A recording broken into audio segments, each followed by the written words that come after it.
जय हिंद प्यारे साथियों, स्वागत है आप सभी का एक बार फिर से। आइए हम बात करने वाले हैं आज जेएसएससी झारखंड उत्पाद सिपाही यानी झारखंड उत्पाद सिपाही का आपका सिलेबस जो है, उत्पाद सिपाही का जो सिलेबस है खोरठा का, उसमें से आपको एक किताब दे रखा है खोरठा गद्य पद संग्रह। तो कई लोगों को ये चीज़ नहीं पता है कि पहले हमको खोरठा गद्य पद संग्रह में पढ़ना क्या है, और साथ ही साथ एक और दे रखा है दू डायर जिरहुल फूल। तो ये दो सिलेबस में दे रखा है। ऐसे लगता है कि जैसे एक कोई हमको कहानी पढ़ना है, ऐसा है, लेकिन पूरा डिटेल जब इसके सिलेबस में आप जाएंगे तो ये काफ़ी लंबा चौड़ा सिलेबस है, ऐसा नहीं कि ये छोटा सिलेबस है। तो उसी से रिलेटेड हम प्रश्न पहले देख लेंगे कि कौन कौन से प्रश्न बनेंगे। उसके बाद से या तो फिर पहले हम आपको सिलेबस ही बता देते हैं, उसके बाद से हम फिर बात करेंगे इसके एक एक करके सारे प्रश्नों को। तो चलिए हम शुरू करते हैं। सबसे पहले देख लेते हैं कि इसके क्या क्या सिलेबस है और कैसे सिलेबस है। सबसे पहले आप पुस्तक देख लीजिए, एक है खोरठा गद्य पद संग्रह, आपको इसमें पढ़ना है। खोरठा गद्य पद संग्रह भी पढ़ना है, जो कि आप देख सकते हैं प्रधान संपादक डॉक्टर ए.के. झा है और कार्यकारी संपादक जो है वो शिवनाथ प्रमाणिक है। इसके अलावा और भी संपादक मंडल में कई लोग हैं, जैसे यहाँ पे आप पूरा विषय सूची देख सकते हैं। ये पूरा विषय सूची जो है वो तैयार किया गया है। सबसे पहले विषय सूची में अगर बात करें, यह दो भागों में बटा हुआ है, यह दो खंडों में बटा हुआ है। पहला है गद्य भाग और दूसरा है पद्य भाग। गद्य भाग कहने का अर्थ है, गद्य भाग यहाँ पे कहने का अर्थ क्या है, तो गद्य भाग जो होता है उसमें मुख्य रूप से कहानी, नाटक, उसके बाद यात्रा वृत्तांत हो गया। यात्रा वृत्तांत के अलावे और भी कई ऐसे चीज़ हैं, जैसे जीवनी हो गया, संस्मरण हो गया, लेख हो गया, इस तरह से कहानी लेख वगैरह, ये सब चीज़ जो है इसमें शामिल किया गया है। इसमें अगर बात करें कि टोटल कुल कितनी कहानियों को शामिल किया गया है, यानी गद्य भाग में कितना शामिल किया गया है, तो गद्य भाग में अगर देखा जाए तो टोटल इसमें अगर बात करें कि टोटल गद्य भाग में इसमें तो 14 ठो जो है वो गद्य भाग में इसमें शामिल किया गया है, टोटल 14। और अगर बात करें कि पद्य भाग में इसमें टोटल कितना कविता है, तो पद्य भाग में इसमें टोटल कविता जो है वो 23 है, यानी 23 है। तो 23 इसमें कविता है और 14 ठो इसमें कहानी वगैरह मिला करके इसमें शामिल किया गया है। एक एक करके सारे चीज़ों को हम देखते चलेंगे, कौन कौन सा है और क्या क्या है, उन सभी चीज़ों को भी हम पूरा विषय सूची लेकर के आए हुए हैं। तो चलिए सबसे पहले विषय सूची हम देख लेते हैं, इसमें से क्या क्या आपको पढ़ना है। तो सबसे पहले अगर देखा जाए तो खंड 1 में जो है वो गद्य भाग में वो आपको कहानी पढ़ना है। तो पहले आपको कितना कहानी पढ़ना है, तो 4 ठो कहानी पढ़ना है। कौन कौन सा, मांझो, धर्म करम, सोंध माटिकटान और चासा, ये 4 कहानी आपको पढ़ना है। मांझो कहानी के लेखक जो है वो भुवनेश्वर साहू है, धर्म करम के लेखक दिनेश कुमार दिनमनी है, सोंध माटिकटान बी.एन. ओदार है और चासा के बंसीलाल बंसी है।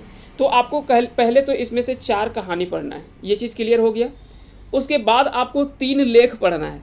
उसके बाद आपको 3 लेख पढ़ना है। कौन कौन से, परपन सर्टिफिकेट, उड़ीस महात्म और खोरठा एगो स्वतंत्र समृद्ध भाषा, ये 3 आपको लेख पढ़ने हैं। तीनों लेख के रचनाकार कौन है, ये सारा यहाँ पे दिया हुआ है, ठीक ना, ये आपको याद रखने। आप अगर कि सिर्फ सिलेबस इसका याद कर लेते हैं तो गारंटी हम बताते हैं कि 10 क्वेश्चंस आपके सिलेबस से आ जाएगा। अगर आप सिर्फ इसके सिलेबस को याद कर लेते हैं सारे का, यानी बोरवा अड्डा अक्षय बोर, तो इसके लेखक कौन है, तो शांति भारत, अगर सिर्फ इतना याद कर लेते हैं तो आपको 10 प्रश्न आपको एग्जाम में यहाँ से मिलेगा। अगर आप ये पूरा आज हम दोनों का जो बता रहे हैं, खोरठा गद्य पद संग्रह और दू डायर जिरहुल फूल, हालांकि दू डायर जिरहुल फूल इसके बारे में हम पहले बात कर चुके हैं, इसको लेकर के पहले बता भी दिए हैं, सारा इसका सिलेबस भी बता दिए हैं और इसका कुछ क्वेश्चंस भी हमने पिछले क्लास में लिया था। तो उसके अलावा एक और संस्मरण दिया हुआ है, उड़ गेलक फुलवा रह गेलक बास। इस तरह से आपको 2 ठो है वो संस्मरण पढ़ना है। फिर 1 ठो यात्रा वृत्तांत पढ़ना है, एक यात्रा वृत्तांत पढ़ना है। कौन सा यात्रा वृत्तांत है, तो इसमें है दार्जिलिंग और गंगटोक यात्रा, जो कि डॉक्टर चतुर्भुज साहू के द्वारा लिखा गया है। फिर एक शब्द चित्र है जो कि पूटी और पालू डॉक्टर ए.के. झा का लिखा हुआ है। 2 ठो जीवनी आपको पढ़ना है, बड़का बुजुर्ग बिरसा, जो कि ए.के. झा का द्वारा लिखा गया है, और शेख भिखारी पारसनाथ महतो के द्वारा लिखा गया है। वहीं एक आपको एकांकी यानी नाटक पढ़ना है, जो कि डाह नाटक है, आपने पढ़ा होगा इसके बारे में, जो कि सुकुमार के द्वारा लिखा गया नाटक है। तो इस प्रकार से आपने देखा होगा कि इसमें टोटल कितना है, तो टोटल 14 आपको कहानी, संस्मरण, शब्द चित्र, जीवनी, यात्रा वृत्तांत, ये सारा मिला करके जो है वो टोटल इसमें 14 जो पढ़ना है वो गद्य भाग में पढ़ना है। अब हम बात करते हैं पद्य भाग में। पद्य भाग में मुख्य रूप से कविता वगैरह जो है वो शामिल किया जाता है। अब पद्य भाग का अगर देखा जाए, इसमें टोटल अगर देखा जाए तो पद्य भाग आप देख सकते हैं यहाँ से टोटल इसमें जो है वो 34 है, 34 है। लेकिन यहाँ पे याद रखेंगे कि कुछ कुछ ऐसा है कि जो कि एक्स्ट्रा भी आपको पढ़ना है। जैसे 14 ठो उधर कहानी था और 20 यहाँ पे है, लेकिन 20 नहीं है, 20 नहीं, यहाँ पे टोटल 23 है। जैसे एक एक्स्ट्रा यहाँ पे कविता आपको मिल रहा होगा कि भारत यायावर का 2 कविता पढ़ना है, एक बखरी और एक बसंत राग, एक यहाँ पे हो गया एक्स्ट्रा। और फिर आपको एक्स्ट्रा मिलेगा, एक मिलेगा यहाँ पे बिना सिंधेक सबूत कड़ाई, एक यहाँ पे मिलता है एक्स्ट्रा और एक यहाँ पे आपको एक्स्ट्रा मिलता है, यानी 3 एक्स्ट्रा मिल रहा है। तो 14 उधर था और 20 यहाँ पे, 34 संख्या मिल रहा है, लेकिन यहाँ पे टोटल 23 कविता पढ़ना है, 20 नहीं 23 कविता है ना। तो इस प्रकार से टोटल आपको 23 कविता इसमें से पढ़ना है। कौन कौन सा कविता है थोड़ा सा हम एक बार स्पीडली देख लेते हैं। पूरा डिटेल से हम इसका PDF डाल देंगे टेलीग्राम चैनल पे, आप इसको पूरा अच्छे से देख सकते हैं। सबसे पहले अगर बात करें कि कौन कौन सा है, तो सबसे पहले आता है छुआ दुलार, जो कि भुवनेश्वर दत्त शर्मा व्याकुल का है। किसान, ये श्रीनिवास पांडे जी का कविता है। जय जवान जय किसान, महेश गोलवार की कविता है। एकनेक जिनगानी, यह संतोष कुमार महतो की कविता है। वाह रे अंग्रेज, यह PK मरांडी का लिखा हुआ ये जो है वो कविता है। फिर उसके बाद है चैल चिन्हा, ये AK झा का कविता है। मानिक हमर, ये प्रहलाद चंद्र दास का है। बखरी और बसंत राग, ये दोनों जो है वो भारत यायावर के द्वारा लिखा गया है। उसके बाद फिर पढ़ना है आपको मर्देक पुथैल, ये अनंत कुमार झा के द्वारा लिखा गया है। बंसीलाल बंसी का एक कविता है गाँवेक मानुस। फिर अब पयान गीत, यह शिवनाथ परमानिक जी का लिखा हुआ कविता है। जुगेक मरम, यह शांति भारत के रचना है। बेड़ायल समय, यह जो है वो सुकुमार के लिखा हुआ यह कविता है। फिर है डायन भूतेक सबूत नय और बिना सिंधेक सबूत कड़ाई, यह जो वो प्यारे हुसैन प्यारे के द्वारा लिखा गया 2 कविता है। प्रदीप कुमार दीपक, यह कखन हतक भोर, इसके द्वारा लिखा गया है। दर्शन कुमार सिंह के द्वारा लिखा गया चिक रे धरतीक पूता, तो चिक रे धरतीक पूता यह लिखा गया है दर्शन प्रसाद सिंह के द्वारा लिखा गया यह कविता है। फिर है विनोद कुमार के द्वारा देशेक जुवान। फिर है शिवनंदन पांडे गरीब, जो कि लिखा गया है धरती छोटा नागपुर एक। फिर है हासिक जुगाड़, यह रामशरण विश्वकर्मा के द्वारा लिखा गया है। और 2 ठो कविता फिर है लहर और तनी सुन रे मानुस, यह विश्वनाथ दशोंती राज के द्वारा लिखा गया कविता है। तो इस प्रकार से अगर आपको सिर्फ देखा जाए कि खोटा गद्य पद्य संग्रह में कितना पढ़ना है, तो खोटा गद्य पद्य संग्रह में आपको 14 ठो कहानी पढ़ना है। यानी कहानी में हम बता रहे हैं कि सारा चीज़, ऐसा नहीं कि जब हम कहानी बोल रहे हैं तो इसमें सारा चीज़ जुड़ा हुआ है, चाहे वो संस्मरण हो, जीवनी हो, यात्रा वृत्तांत हो, जो भी है, नाटक हो, उसके बाद निबंध संग्रह हो, लेख हो, ये सारा इसमें शामिल किया गया है 14 ठो। और 23 इसमें टोटल कविता है। तो आप दोनों को जोड़ करके देखेंगे 4 3 7 यानी 3 37 ठो आपको टोटल इसमें से जो है वो पढ़ना है, ठीक ना। तो इस प्रकार से याद रखेंगे 37 इसमें आपको पढ़ना है टोटल, किसमें, खोटा गद्य पद्य संग्रह में। आपने देखा होगा, लग रहा होगा कि शायद एक केवल इसमें एक पढ़ना है, लेकिन इतना आपको इसमें पढ़ना है। उसके बाद आपका दूसरा किताब जो आता है वो किताब हम दिखा देते हैं पहले, उसके बाद हम बात करेंगे 2 डायर जिरहुल फूल। ये झारखंड अद्वित परिषद रांची के द्वारा ये पाठ्य पुस्तक शामिल किया गया है, 2 डायर जिरहुल फूल। यह लेखक इसमें कोई एक शामिल नहीं है, ये पूरा कह सकते हैं एक संग्रह है, इसीलिए क्यों एक तो होता नहीं है। और इसका जो प्रकाशन हुआ है वो है खोटा साहित्य संस्कृति परिषद रामगढ़ से। तो ये आपको याद रखने हैं। आइए थोड़ा सा इसका विषय सूची देख लेते हैं कि इसमें क्या क्या पढ़ना है। हालांकि इसके बारे में पहले बात कर चुके हैं, लेकिन फिर से एक बार हम दिखा देते हैं। सबसे पहले आप इन चीज़ों को देख लेते हैं। जैसे 2 डायर जिरहुल फूल, इसका खोटा गद्य पद्य संग्रह 10वीं वर्ग के पाठ्य पुस्तक के संबंधित है। संपादक मंडल में AK झा, विनोद कुमार, शिवनाथ परमानिक, शांति भारत, BN ओहदार, परितोष कुमार प्रजापति, गजाधर महतो प्रभाकर, दिनेश दिनमणि, भुवनेश्वर साहू, ये जो है वो प्रधान संपादक मंडल में है। अन्य संपादक सलाहकार भी कुछ लोग हैं, जैसे ये सारा संपादन सलाहकार है। और उसके बाद पुस्तक संपादन कार्यशाला के अन्य प्रतिभागी सदस्य, ये सारे कुछ सदस्य भी हैं और यहाँ पे सलाहकार के रूप में है इतना। लेकिन अगर आपसे पूछा जाए कि मुख्य संपादक कौन है, तो इसमें डॉक्टर AK झा हो जाएगा, ये आपको याद रखने। अब हम थोड़ा इसका विषय सूची देख लेते हैं, ठीक ना। इसका प्रकाशन वर्ष अगर बात करें कि 2 डायर जिरहुल फूल का प्रकाशन वर्ष पहला जो हुआ था वो 2010 में हुआ था, खोटा साहित्य संस्कृति परिषद बोकारो इस्पात नगर से। और दूसरा संस्मरण जो प्रकाशन हुआ था वो खोटा साहित्य संस्कृति परिषद रामगढ़ से, ये 2015 में हुआ था। तो 2 बार इसका प्रकाशन हो चुका है, 2010 में और 2015 में। यहाँ से भी सवाल पूछा जाता है, दोनों पूछा जाएगा, वर्ष पूछा जाएगा और जगह पूछा जाएगा आपसे, तो ये दोनों आपको याद रखने हैं। चलिए अब इसका विषय सूची देख लेते हैं, क्या क्या इसमें पढ़ना है। सबसे पहले गद्य भाग में अगर देखा जाए तो देख लीजिए, इसमें टोटल 15 आपको कहानी वगैरह मिला करके सारा पढ़ना है, ठीक है। क्या क्या है सारा चीज़ हम इसमें बता देते हैं।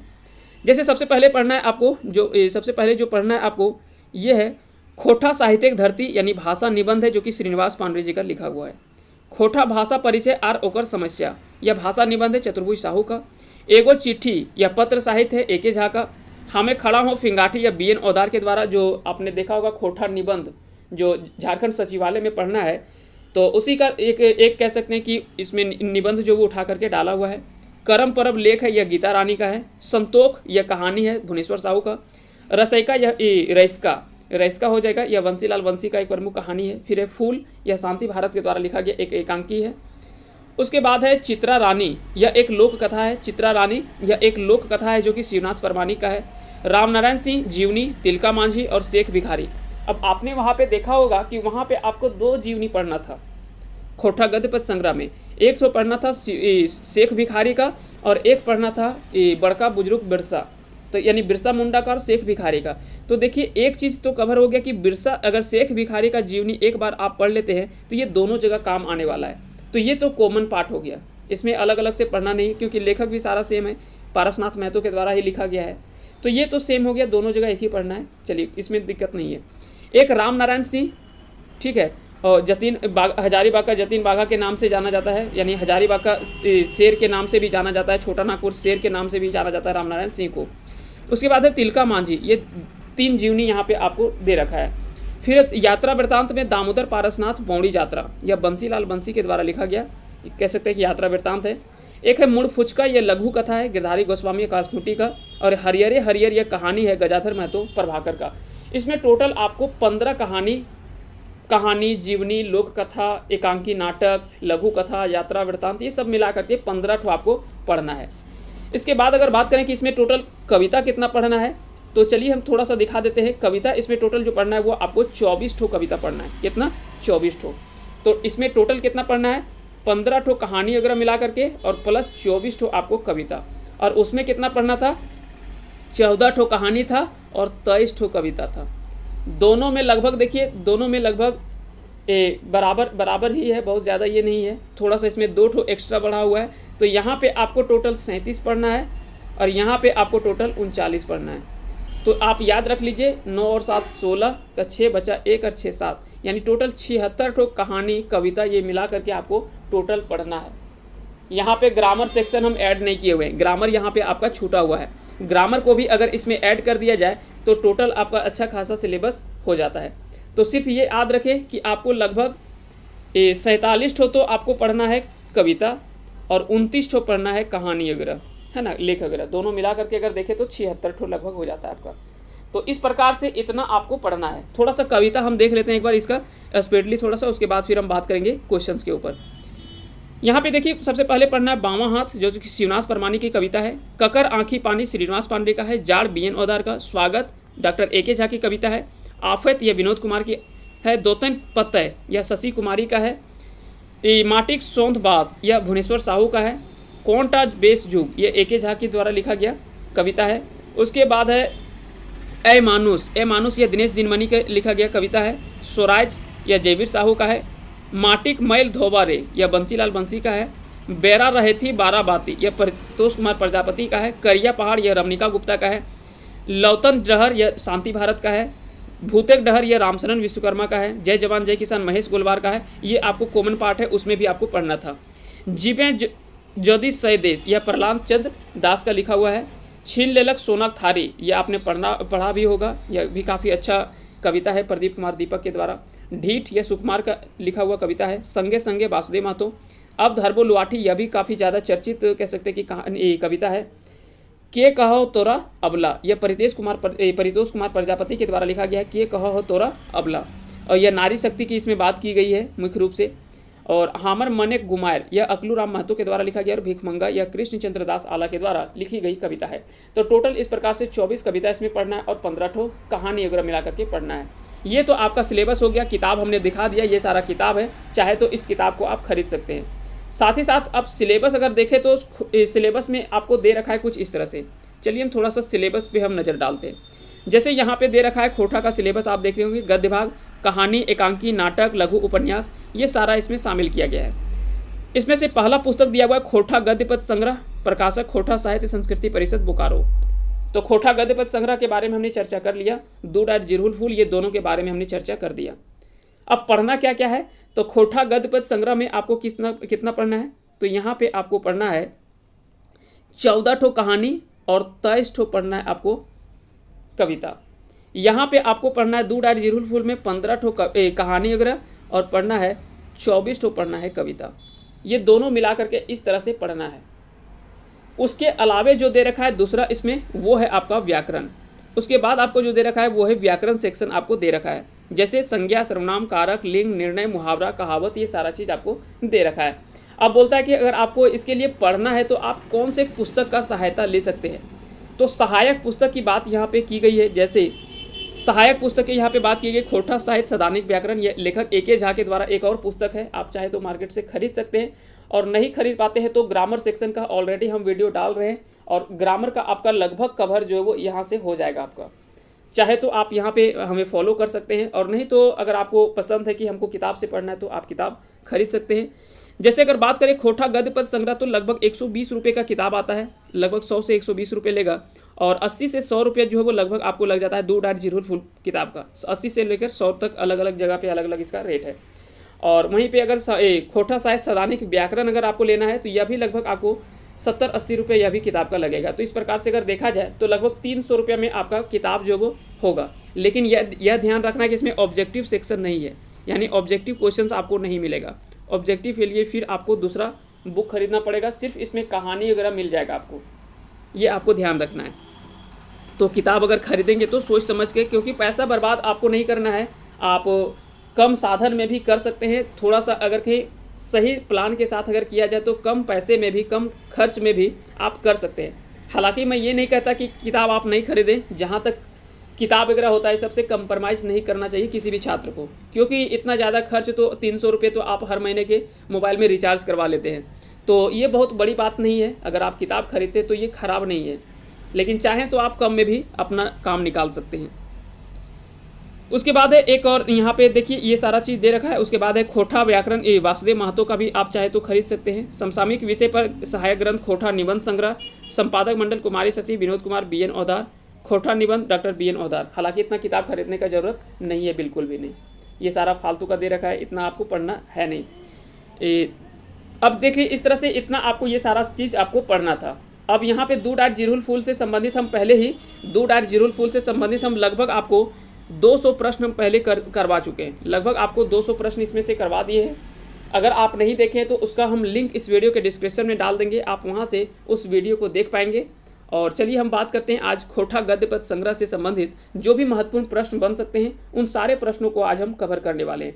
तो एक एक करके आप लास्ट तक बने रहेंगे, यहाँ से काफ़ी ज़्यादा आपके इंपॉर्टेंट प्रश्न जो वो कवर होंगे। तो चलिए शुरू करते हैं आज के पहले प्रश्न की ओर। सबसे पहला प्रश्न जो वो आपको कहाँ से बन सकता है, जहाँ जहाँ से प्रश्न बन सकता है उन सारी चीज़ों को हम बता देते हैं। हालांकि इसके बारे में हमने पहले बात कर दिया है कि खोटा गद्य पद्य साहित्य संग्रह के प्रकाशन कहाँ से भेल रहा है। तो खोटा गद्य पद्य संग्रह का प्रकाशन जो हुआ था वो कहाँ से, बोकारो खोटा कमेटी से हुआ था। तो इसका सही आंसर हो जाएगा ऑप्शन सी। खोटा गद्य पद्य संग्रह के प्रधान संपादक की लागत, तो जब भी प्रधान संपादक आपसे पूछा जाए तो डॉक्टर ए.के. झा हो जाएगा, चाहे वो दूड और जिरहुल फूल हो चाहे खोटा गद्य पद्य संग्रह हो, दोनों के प्रधान संपादक जो वो ए.के. झा ही होगा, ये आपको याद रखना है। खोटा बोकारो कमेटी कौन बोर्ड खोटा संस्था अंग लगाए, तो ये आपको बताना है कि बोकारो खोटा कमेटी जो है वो किस खोटा संस्था का एक कह सकते हैं कि भाग है, ठीक ना। जैसे अगर हम बात करें कि कहीं एक, जैसे एक होता है VBU, मान लेते हैं कि UGC, एक UGC, आपको पता होगा कि UGC जो है वो एक यूनिवर्सिटी ग्रांट कमीशन इसको पूरा बोला जाता है।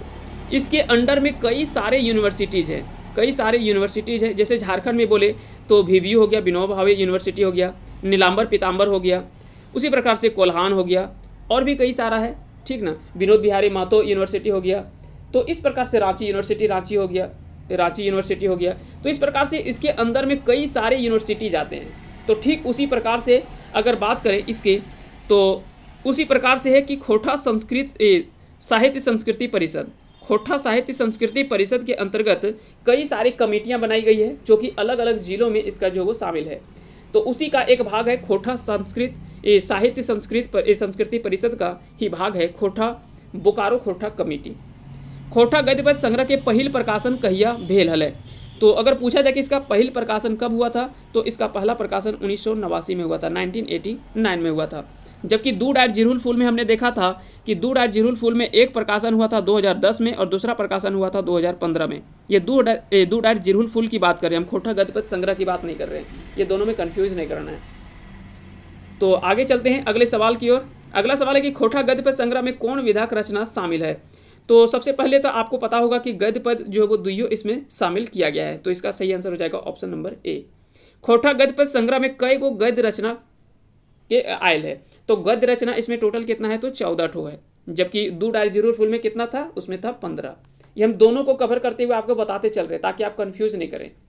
और नहीं तो अगर बोलिएगा तो सिर्फ इसी के बारे में हम बात करेंगे, क्योंकि कई बार लोगों को हो सकता है कि कंफ्यूज हो जाए, लेकिन साथ ही साथ हम क्लियर करते जाते हैं। क्योंकि कई लोगों को लगता है कि इसमें तो 15 था, तो इसीलिए हम साथ ही साथ बता दे रहे हैं कि दू डायर जिरहुल फूल में 15 है और खोटा गद्य पद्य संग्रह में 14 ठो गद्य भाग से है।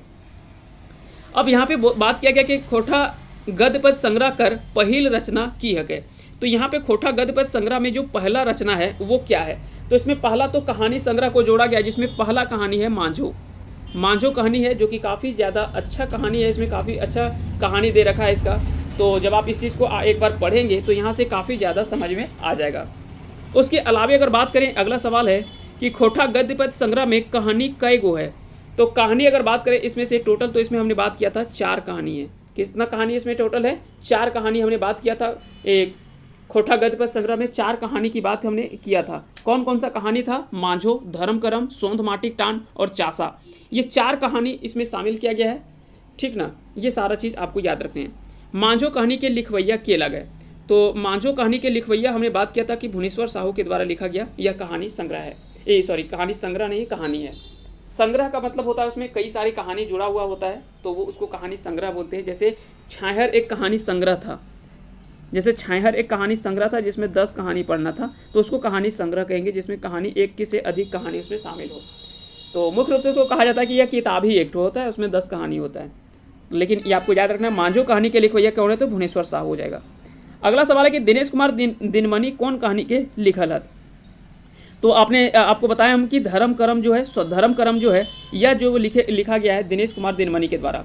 सोंध माटिक टाप या तो सोंध माटिक टान जो है यह लिखा गया है डॉक्टर BN ओहदार के द्वारा। चासा की अगर बात करें तो चासा जो लिखा गया है वह लिखा गया है बंसीलाल बंसी के द्वारा। और मांझो लिखा गया किसके द्वारा, अभी हमने बात किया भुवनेश्वर साहू के द्वारा। चासा कहानी कर लेखक के लागत, तो चासा कहानी के लेखक है बंसीलाल बंसी। तो 4 कहानी आपको पढ़ना है, चारों का याद रख लें। सोंध माटिक टान BN ओहदार, चासा हो गया बंसीलाल बंसी, दिनेश कुमार दिनमणि के द्वारा लिखा गया है वो धर्म करम, और भुवनेश्वर साहू के द्वारा मांझो। बस चारों कहानी एक बार याद कर लेंगे, फिर कुछ बचता ही नहीं है इसमें। उसके बाद है सोंध माटिक टाप ककर लिखल कहानी लगे, तो इसका हो जाएगा answer A Bhognath Ohdar. BN Ohdar का पूरा नाम है भोगनाथ ओहदार, इसमें कन्फ्यूज नहीं करेंगे। अगला सवाल है कि मांझो कहनिक मांझोक बिहा ककर संगे हवेक तय भेल रहे।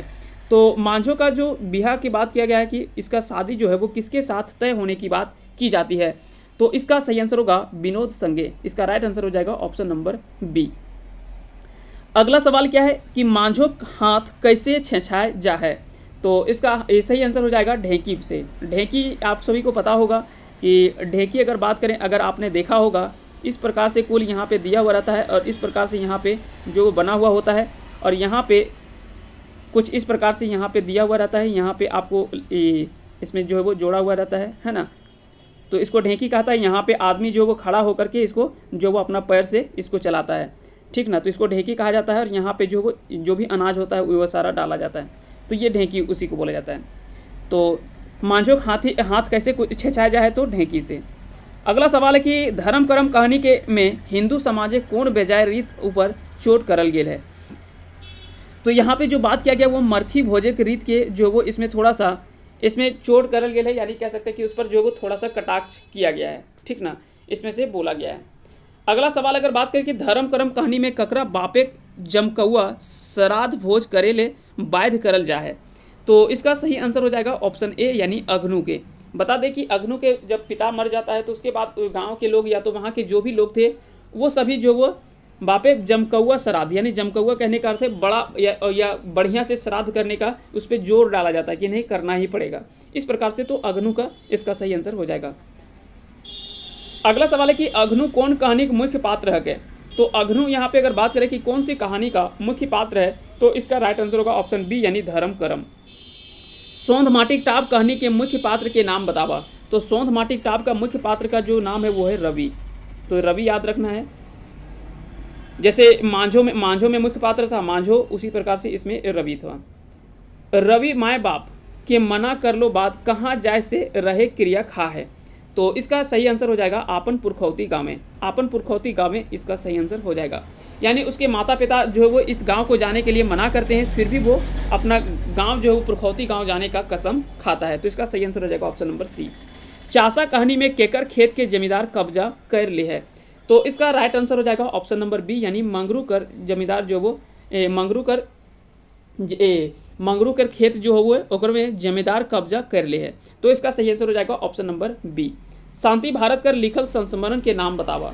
तो शांति भारत के द्वारा इनमें से कौन सा संस्मरण जो वो लिखा गया है जो कि पढ़ना है, तो इसका सही आंसर हो जाएगा बोरवा अड्डा अखैबोर। बोरवा अड्डा अखैबोर इसका सही आंसर हो जाएगा। आगे चलते हैं अगले सवाल की ओर। उड़ीस महात्म के लिखवैया के लगत। तो उड़ीस महात्म जो लिखा गया है वह लिखा गया है महेश गोलवार के द्वारा।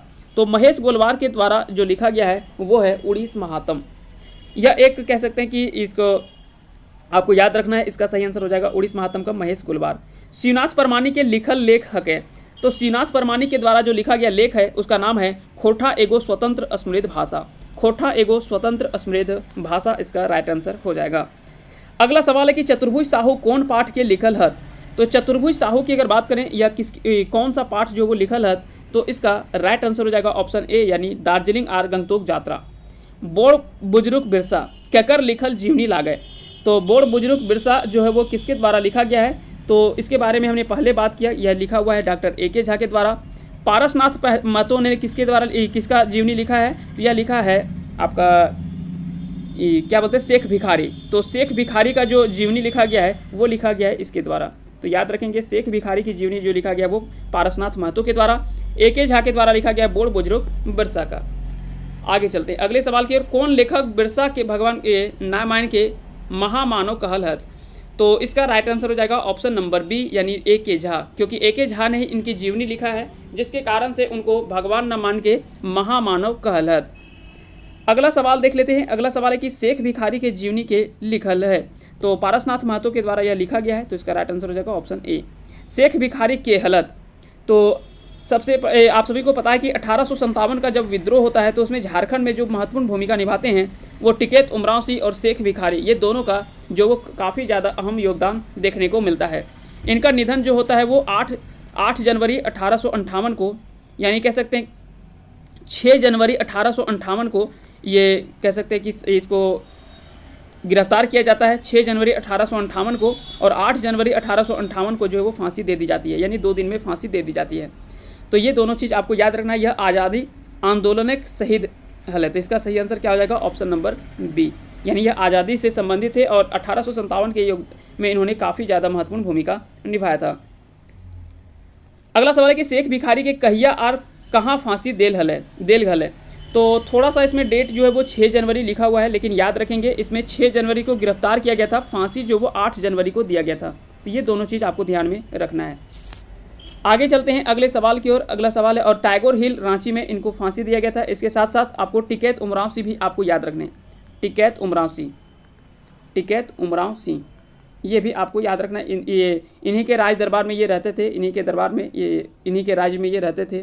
तो ये भी आपको याद रखने। उड़ गेलक फुलवा रह गेलक बास संस्मरण कौन लिखल है। तो उड़ गेलक फुलवा रह गेलक बास यह लिखा गया है वो किसके द्वारा, तो गोविंद महतो जंगली के द्वारा। गोविंद महतो जंगली के द्वारा यह लिखा गया है। उड़ गेलक फुलवा रह गेलक बास केकर बाप ते लिखल गेल है। तो इसका सही आंसर जो हो जाएगा वो हो जाएगा राइट आंसर झारखंडिक हिंदी लेखक राधा कृष्ण। इसका सही आंसर हो जाएगा ऑप्शन नंबर सी। छुआ दुलार कविता ककर लिखल लागे। तो छुआ दुलार जो लिखा गया है वह लिखा गया है भुवनेश्वर दत्त शर्मा यानी व्याकुल के द्वारा। तो भुवनेश्वर दत्त शर्मा व्याकुल के द्वारा लिखा गया है। हमर बाबू हमर सुगा हमर सोना पढ़े गेल सुनगे खगिया सुनगे ली हमर करेजा हमर ऊँच करेजा भेल। तो यह जो वो लिखा गया है यह काफ़ी ज़्यादा अच्छा कविता का पंक्ति है। तो यह जो लिखा गया वो किस कविता में है तो यह जो है वो छुआ दुलार में शामिल किया गया है। तो छुआ दुलार में यह जो वो शामिल किया गया है। इसका बहुत अच्छा जो वो इसमें शामिल, पढ़ने में मज़ा आता है। एक बार आप जब पढ़ेंगे तो काफ़ी अच्छा आपको लगेगा, आपको पूरा बचपन का याद इसमें दिला देगा। तो ये चीज़ आपको याद रखना है। भुवनेश्वर दत्त शर्मा व्याकुल कहाँ रवैया हलत। तो भुवनेश्वर दत्त शर्मा व्याकुल जो थे वो विशुनगढ़ हजारीबाग, ये हजारीबाग जिला विशुनगढ़ के इनका जन्म होता है। तो याद रखेंगे, इसका सही आंसर हो जाएगा ऑप्शन बी यानी विशुनगढ़। एखनेक जिनगानी कविता ककर लिखल लागे। तो एखनेक जिनगानी जो लिखा गया वो संतोष कुमार महतो के द्वारा लिखा गया एखनेक जिनगानी है। अगला सवाल है कि किसान कविता के कवि लागत। तो किसान कविता जो लिखा गया वह किसके द्वारा लिखा गया है। तो इसका सही आंसर होगा श्रीनिवास पानुरी। हम किसान हम बोनी गहूम हम रोपी धान, ये कौन कविता औसरौती लागे। यानी यह बात जो वो किस में किया गया है। तो इसका सही आंसर हो जाएगा किसान में, जो कि लिखा गया किसके द्वारा, श्रीनिवास पानुरी के द्वारा। चायल चिन्हा कविता कवि कौन लागत। तो चायल चिन्हा यह कविता जो है वो किसके द्वारा लिखा गया है। तो इसका राइट आंसर होगा A.K. झा। महाजनी और सूदखोरी पर प्रथा विरोधी लिखल कविता लागे। तो महाजन और सूदखोरी पर जो उसके प्रथा का विरोध करते हुए किस कविता का जो लिखा गया है। तो इसका राइट आंसर क्या हो जाएगा, राइट आंसर होगा ऑप्शन बी यानी चायल चिन्हा। चायल चिन्हा जो A.K. झा के द्वारा लिखा गया है, या महाजन और सूदखोरी पर के ऊपर कटाक्ष किया गया, उसका घोर विरोध इसमें किया गया है। हामिन मानिक हामर ककर लिखल कविता है कै। तो इसका जो सही आंसर हो जाएगा वो हो जाएगा प्रहलाद चंद्र दास। अगला सवाल है कि स्वराज कविता, यानी स्वराज होता है ना, लेकिन इसमें खोटा में लिखा गया है तो स्वराज इसका जो है वो उच्चारण होगा। तो स्वराज जो है यह किसके द्वारा लिखा गया। तो जयवीर साहू के द्वारा लिखा गया कविता है। आज़ाद भारतीय साधारण जनता दुर्दशा ऊपर कौन कविता लिखायल है। तो आज़ाद भारतीय साधारण जनता दुर्दशा के ऊपर कौन कविता के बारे में लिखा गया है। तो इसका सही आंसर होगा स्वराज या तो स्वराज, तो जो लिखा गया है जयवीर साहू के द्वारा। तो ऐसे कविता से आपके सवाल जो वो बन सकते हैं, जो कि एक कह सकते हैं कि अच्छा खासा किसी महत्व के ऊपर जो वो कविता बनाया गया है, लिखा गया है, तो कहीं ना कहीं वहाँ से सवाल जो वो बनने का चांसेस ज़्यादा होता है। तो जब आप कविता पढ़ेंगे तो वहाँ से आपको धीरे धीरे खुद पता चल जाएगा कि कहाँ से आपके प्रश्न बन सकते हैं, कहाँ से प्रश्न जो है वो नहीं बनेंगे। तो जब एक बार पढ़ेंगे तो आपको खुद वहाँ से ये सारा चीज़ आपको समझ में आने लगेगा। अगला सवाल देख लेते हैं। अगला सवाल इसमें क्या है, जुगेक मरम कविता कवि लागत। तो जुगेक मरम की अगर बात करें, जुगेक मरम यह लिखा गया किसके द्वारा। तो शांति भारत के द्वारा लिखा गया यह प्रमुख कविता है। तो इसका राइट आंसर हो जाएगा ऑप्शन नंबर डी यानी शांति भारत। अगला सवाल है कि प्यारे हुसैन प्यारे कौन कविता के लिखल हत। तो प्यारे हुसैन प्यारे के द्वारा कौन सा कविता लिखा गया है। तो दो कविता इनके द्वारा लिखा गया है, ठीक ना, इसके द्वारा दो कविता लिखा गया है। एक तो आपका हो जाएगा डायन भूतेक सबूत नाय, डायन भूतेक सबूत नाय, और एक बिना सिंधेक सबूत कड़ाई, बिना सिंधेक सबूत कड़ाई। ये दो कविता इनके द्वारा लिखा गया है प्यारे हुसैन प्यारे के द्वारा। बिना सिंधेक कड़ाई, देखिए अगला वही चीज़ लिखा हुआ है कि ककर कविता लगे तो प्यारे हुसैन प्यारे का, इनके द्वारा दो कविता इसमें शामिल किया गया है, डायन भूतेक सबूत नाय और बिना सिंधेक काड़ाय। तो यह हो जाएगा प्यारे हुसैन प्यारे का। अगला सवाल है कि कौन कविता भारत यायावर के लिखल लागे। तो इनके द्वारा भी दो कविता इसमें से लिखा गया है, इनके द्वारा भी दो कविता लिखा गया है, एक बखरी और एक है बसंत राग। तो बखरी और बसंत राग ये दोनों मिला करके जो है इसमें सही आंसर हो जाएगा बी और सी दोनों। तो याद रखेंगे भारत यायावर के द्वारा लिखा गया है बसंत राग और बखरी, ये दोनों कविता को। एगो बेटी छुआ के जमींदारी शोषणे के विरोध करते कौन कविता में देखवल गेल है। तो इसका जो सही आंसर हो जाएगा, उसका राइट आंसर हो जाएगा ऑप्शन ए यानी बखरी, बखरी इसका जो वो सही आंसर हो जाएगा। बाहरे अंग्रेज कौन कविता के कौन कतिक लिखल कविता है क्या। तो किसके द्वारा यह लिखा गया है बाहरे अंग्रेज। तो यह काफ़ी ज़्यादा अच्छा और चर्चित कह सकते हैं कि कविता संग्रह है, जिसको लिखा है पीके मरांडी आथरी के द्वारा।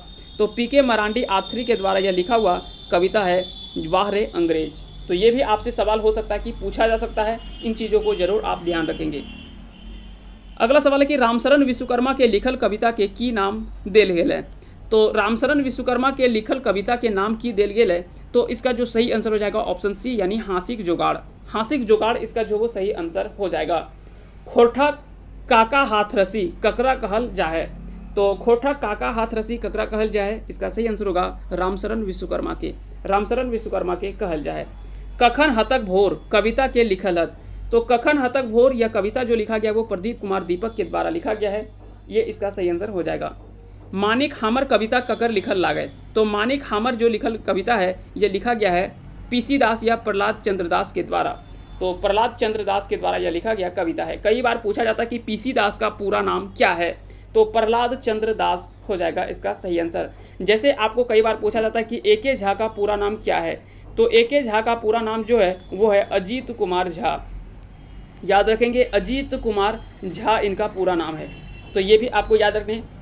ठीक उसी प्रकार से एक और सवाल पूछा जाता है कि सुकुमार का पूरा नाम की लगे। सुकुमार, तो देखिए सुकुमार का पूरा नाम है सुरेश कुमार विश्वकर्मा। सुरेश कुमार विश्वकर्मा यह पूरा नाम है। तो सुरेश का सु ले लिया है और कुमार पूरा, दोनों को मिला करके कर दिया सुकुमार।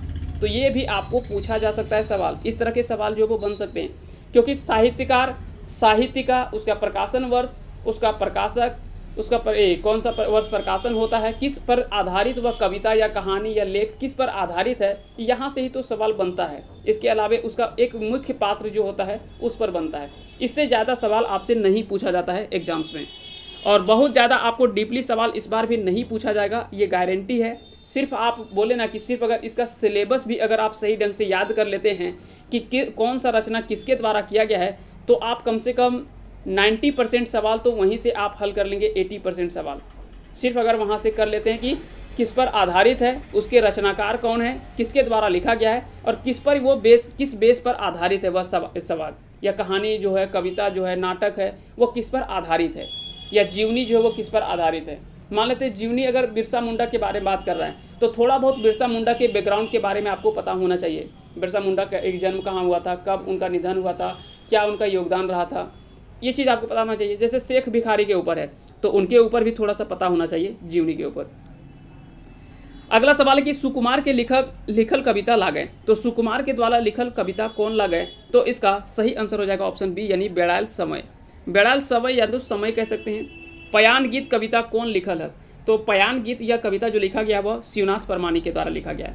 मर्देक पुथैल ककर कविता लागे। तो मर्देक पुथैल यह कविता जो लिखा गया है वह लिखा है अमर कुमार झा के द्वारा। अमर कुमार झा, यहाँ पे अजीत कुमार झा नहीं, अमर कुमार झा है, ये आपको याद रखने हैं। चलिए अगले सवाल के आते हैं, क्वेश्चन नंबर 56 का। जते हला बोड़ गुंडा MLA MP बन गेला, जते हला छोट छोट गुंडा मुखिया सरपंच बन गेला। यहाँ पे थोड़ा सा क्या है, यहाँ पे नेताओं के ऊपर कटाक्ष किया गया है। यह एक काफ़ी ज़्यादा चर्चित कविता है, और यह लिखा गया किसके द्वारा है उसके बारे में आपको बता दें।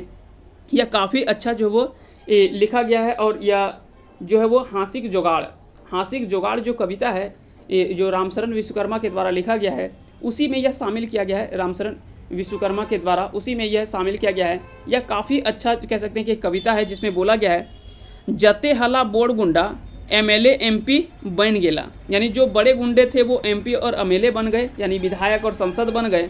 और जते हला छोट छोट गुंडा वो मुखिया और सरपंच बन गेला, यानी जो छोटे छोटे स्तर के गुंडा जो गुंडागर्दी करते थे वो सरपंच और मुखिया बन के बैठे। तो आखिर में इस देश का, इस राज्य का, या तो फिर गांव का कैसे विकास हो, जो खुद गुंडा ही वहाँ पे बैठ गया है पूरा शासन चलाने के लिए, तो वहाँ पे विकास उसका कैसे हो पाएगा।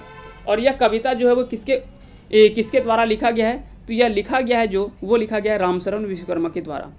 तब सवाल उठता है कि यह किस कविता में शामिल किया गया है रामशरण विश्वकर्मा का, तो हासिक जोगाड़ एक लिखा गया है इनके द्वारा, हासिक जोगाड़ कविता। तो हासिक जोगाड़ उसी में यह जो वो लिखा गया है, उसी में यह बात जो वो किया गया है। तो थोड़ा सा इन चीज़ों को आपको ध्यान में रखना है। अगला सवाल है कि कहानी और कहानीकार के सही मेल कौनटा हत है। तो यहाँ पे धर्म करम मांझो चासा सोंध माटिक टाप। अब इस तरह से मिलाने के लिए भी आपको सवाल जो वो पूछा जा सकता है। जैसे हमने बात किया था धर्म करम, तो यह दिनेश कुमार दिनमनी का है। मांझो किसका है, तो भुवनेश्वर साहू का है। चासा किसके द्वारा लिखा गया, तो बंसीलाल बंसी के द्वारा। और सोंध माटिक टाप यह भोगनाथ ओहदार के द्वारा लिखा गया जो है वो कहानी है। तो इस प्रकार से इसका जो है वो मिला लेंगे। पहला का 4 होता है, तो पहला का 4 देखिए कहाँ पे है, यहाँ पे नहीं है, यहाँ पे नहीं है, तो 2 ऑप्शन काट दीजिए, या तो C होगा या तो D होगा। अब एक मांझो का हमको पता है कि मांझो का भुवनेश्वर साहू, यानी 2 का B का 1 होगा। तो B का 1 देखिए किसमें, इसमें है या इसमें है, तो इसमें D में है, तो D इसका आंसर हो जाएगा, यानी राइट आंसर हो गया D। इस प्रकार से आप चाहे तो इस प्रकार के सवालों को आप आसानी से हल कर सकते हैं। आइए अगले सवाल की ओर आते हैं, क्वेश्चन नंबर 58। कवि और कविता और कवि कर सही मेल कौनटा हत है। तो एक हो जाएगा कवि और एक हो जाएगा कविता, है ना, कविता हो जाएगा एक तो। जैसे छौआ दुलार, तो छौआ दुलार जो है वो किसके द्वारा लिखा गया है, छौआ दुलार जो है वो किसके द्वारा लिखा गया है, तो यह लिखा गया भुवनेश्वर दत्त शर्मा व्याकुल के द्वारा, जो कि कह सकते हैं कि इसका पहला कविता भी शामिल किया गया है। अगर पूछा जाए कि खोटा गद्य पर संग्रह के पहिल कविता कौन टाक है, तो छौआ दुलार। और अंतिम कविता जो है वो है तनि सुन रे मानुस। किसान, किसान किसके द्वारा लिखा गया, तो यह श्रीनिवास पांडे की कविता है। पयान गीत और मानिक हामर, तो पयान गीत अगर पूछा जाए कि पयान गीत किसके द्वारा लिखा गया है, तो पयान गीत जो लिखा गया है वह लिखा है शिवनाथ परमानिक के द्वारा। तो इसका सही आंसर हो जाएगा शिवनाथ परमानिक। और मानिक हामर तो ये हो जाएगा प्रहलाद चंद्र दास। तो इस प्रकार से इसका सही आंसर जो हो जाएगा वो हो जाएगा ऑप्शन नंबर सी। अगला देख लेते हैं अगले सवाल की ओर। रचना आर केकर ओकर विधा के सही मेल छाटा, यानी उस कौन से एक रचना है और उसकी किस प्रकार की विधा है ये आपको बताना है। जैसे सोंध माटिक टाप, यह किस प्रकार का विधा है, तो आप सभी को पता है कि सोंध माटिक टाप जो है वो क्या है, एक कहानी है। बोरवा अड्डा कखे बोर, यह क्या है, एक संस्मरण है, तो ये संस्मरण में आ गया। डाह क्या है, एक नाटक है, तो डाह नाटक में आ गया। तो आप चाहें तो इस तरह से भी आप चाहे तो मिला सकते हैं, उसके पास इस तरह से बना सकते हैं, ठीक ना। तो इस प्रकार से इसका जो सही आंसर हो जाएगा, इसका जो सही आंसर हो जाएगा वो क्या, यहाँ पे नीचे देखिए इस तरह से मिलाने के लिए दिया हुआ है, तो आप चाहे तो इसको मिला सकते हैं। तो इसका राइट आंसर हो जाएगा ऑप्शन नंबर बी, यानी सबसे पहला का सोंध माटिक टाप, यह जो वो कहानी है, ठीक है। उसके बाद है बी का 4, यानी बोरवा अड्डा कखे बोर, ये संस्मरण हो जाएगा। उड़ीस महात्म, यह जो है वो किस प्रकार का, यह फिंगाठी लेख है। और डा जो वो नाटक है। तो इस प्रकार से आप इसका सही आंसर कर सकते हैं। अगला सवाल देख लेते हैं। अगला सवाल है वो है ई अधपूर्वा कविता के पूर्वे ले सही शब्द कोनटा हतै। हमर बाबू हमर सोना हमर सुगा पढ़े गेल, सुनगे अकली सुनगे खगिया, ऊँच करेजा हमर भेल या आइजे भेल। तो यह जो वो काफ़ी अच्छा यह लिखा गया कविता है और यह भी काफ़ी अच्छा पढ़ने में जब आप पढ़ेंगे तो यह काफ़ी ज़्यादा पसंद आता है और यह काफ़ी ज़्यादा अच्छा सवाल भी बन सकता है इससे। तो याद रखेंगे इसका सही आंसर हो जाएगा ऊँच करेजा आइजे भेल। तो हमर बाबू हमर सोना हमर सुगा पढ़े गेल, सुनगे अकली सुनगे खगिया, ऊँच करेजा आइजे भेल या हमर भेल। तो इसका राइट आंसर हो जाएगा ऑप्शन नंबर सी।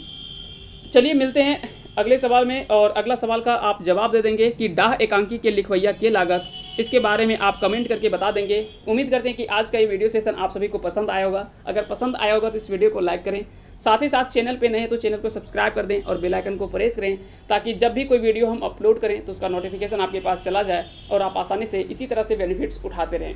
तो मिलते हैं अगले वीडियो में। अगर आपको इसका PDF चाहिए तो हमारे टेलीग्राम चैनल खोटा किंग ऑफिशियल को ज्वाइन करेंगे, वहाँ पे आपको इसका PDF जो वो मिल जाएगा और आप आसानी से इन सारे चीज़ों को अच्छे से पढ़ लेंगे, देख लेंगे और एक बार फिर से आप इसको रिवाइज कर लेंगे।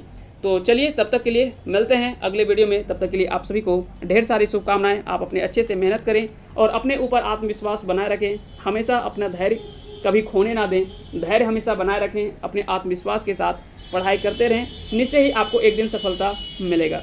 तो आपको ढेर सारी शुभकामनाएं। चलिए मिलते हैं अगले वीडियो में। जय हिंद, जय भारत।